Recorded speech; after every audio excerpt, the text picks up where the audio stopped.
No, it's just great to be back. I thank our fans for hanging in there with us. There's a lot of, like I said, ups and downs, but to get that field goal with our third-string kicker, backup snapper, never been so nervous on a 29-yard field goal in my life. Yeah, they scored enough points to win, but we gave them the opportunity to do so. You know, we turned the ball over too many times, gave them a chance.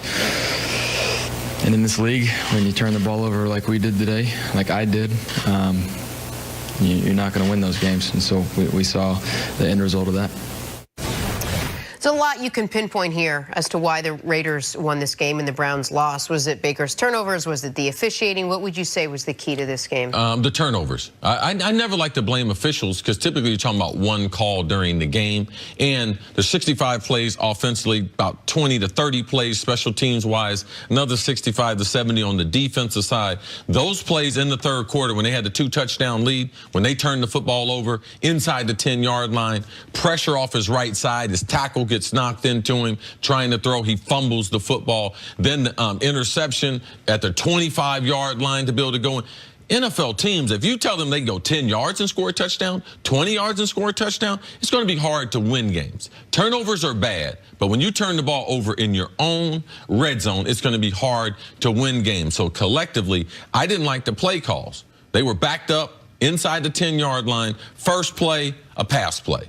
Now, I don't know what they thought they were going to accomplish by throwing the ball that deep, because if they run the ball 3 times in punt, they're not going to lose. If they don't throw the interception in the red zone, they're not going to lose. So I didn't like the play calling. You have to protect young quarterbacks, and this is a team that is not used to winning.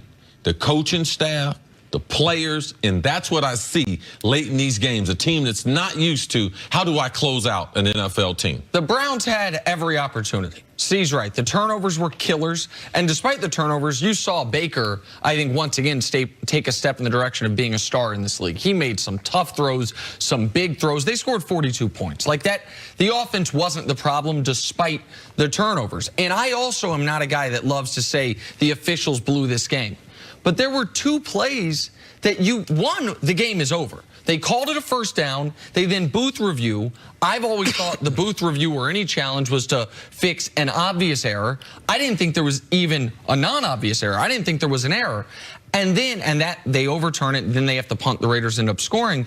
But the in the grasp sack that was taken away, fumble that was taken away, see, we talk all the time about this is professional football. We ask our coaches, we ask our players to be playing at the highest level imaginable. That play right there, being called in the grasp, that's not professional officiating.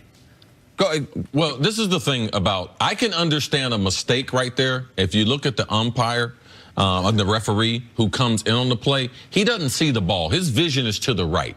All he sees is a quarterback being smashed by 3 guys, and they're in the dirt part of that field. So I could see why he didn't want them lifting him up.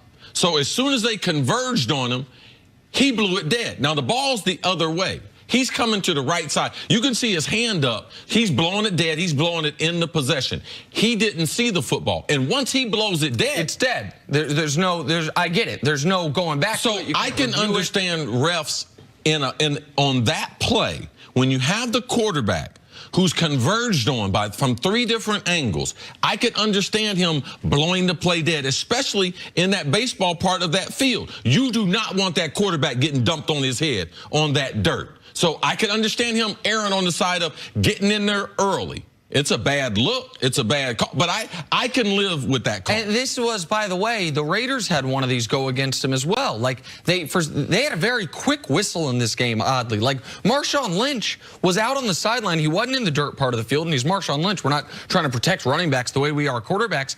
He's about to break an enormous He was tied play. up with 2 defenders. The refs don't know if he's going to be. He was tied up with 2 defenders. Right, but would you agree it was a quick whistle? A quicker whistle than we usually have? Like, I get it. It was a quick whistle. I didn't think he was going anywhere.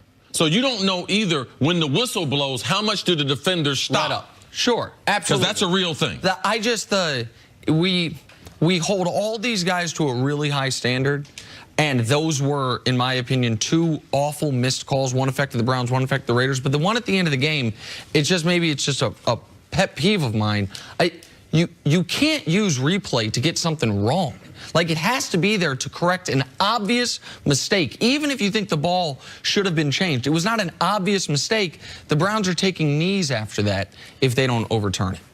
In so doing, the Raiders picking up their first win of the season. Coming up, did the Cowboys find the key to their success? Finally, that's next. We'll talk about that. First things first.